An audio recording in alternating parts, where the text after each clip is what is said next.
A parábola do semeador exprime perfeitamente os matizes existentes na maneira do ser, utilizados nos ensinos do Evangelho. Assim, pontuou Allan Kardec, o Evangelho, segundo o Espiritismo, capítulo 17, item 6. Eis que o semeador saiu a semear.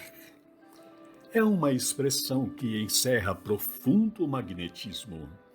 Trata-se de um convite dirigido aos espíritos abertos ao aprendizado, já que a mensagem do Cristo implica o lançamento de diferentes solos humanos. Vês que o Evangelho de Jesus, assim como a doutrina espírita, trabalham sempre a semente, raramente o fruto.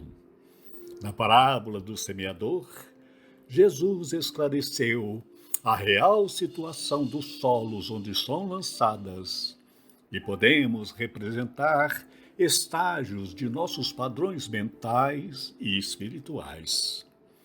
Se foi o semeador, e nós somos o terreno que recebemos as sementes, os discípulos, primeiros seguidores do Cristo, sentiram o calor do sol e queimava as raízes frágeis. Porém, o mestre sulcava a terra, permitindo que o plantio penetrasse áreas mais profundas. Assim eles superaram as angústias, as perseguições, as rejeições, as críticas, a fama de loucos, recebendo até atingirem o solo espinhoso, sem perceberem que pequenos espinhos podem causar grandes infecções. Todos nós temos características diferentes em razão da própria evolução, da situação, das dificuldades que está em nossa personalidade. Mas a razão está em como administramos essas dificuldades. Controlar nossas tendências más, as más inclinações, e não deixar que elas se manifestem não significa superá-las em definitivo. Vês que sabemos que as influências que espíritos inferiores a nós procedem no cotidiano. Daí a importância de reescrever na matriz de nossa alma uma nova história com propostas e ações no bem. Alguns acontecimentos ainda nos aturdem profundamente.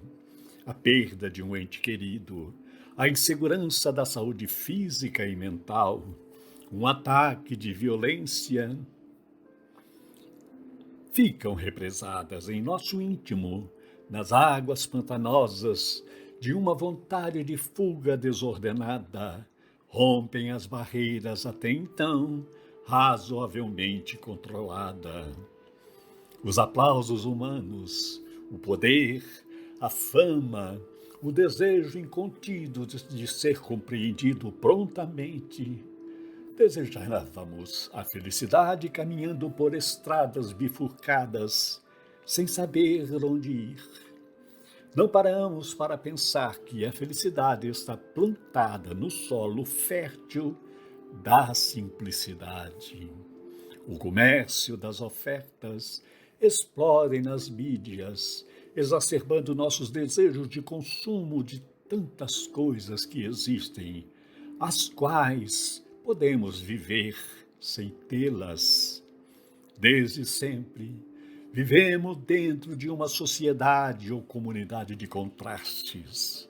A riqueza e a pobreza, a saúde e a doença, os poderes, os poderosos e os subalternos, os julgadores das raças superiores sobre as consideradas inferiores, os fortes contra os oprimidos e assim por diante.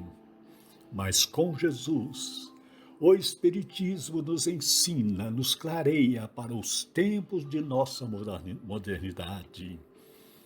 Vemos que a lição é imorredora, pois o cristão com Cristo abre mão dos aplausos para dar importância aos olhos dos tristes, dos carentes de compaixão, dos doentes do corpo e da alma, das crianças desamparadas e famintas, das criaturas desajustadas pelo sexo desvairado, dos prisioneiros, dos holofotes da fama.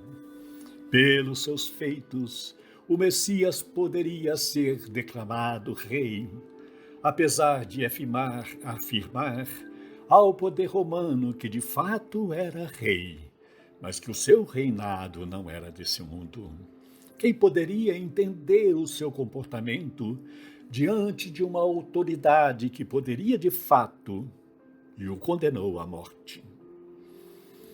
Até podemos repetir as palavras do Mestre no ápice do seu sofrimento: Pai, não os imputeis por esses crimes, pois não sabem o que fazem. Admiram, mas não o conhecem, não o compreendem em espírito e em verdade. Muito obrigado. É tempo de recomeçar. Em meio aos conflitos, às angústias, nessa fase de transição que estamos passando, ainda é tempo. Não esperemos para amanhã aquilo que podemos começar hoje. Deus nos abençoe. Que assim seja.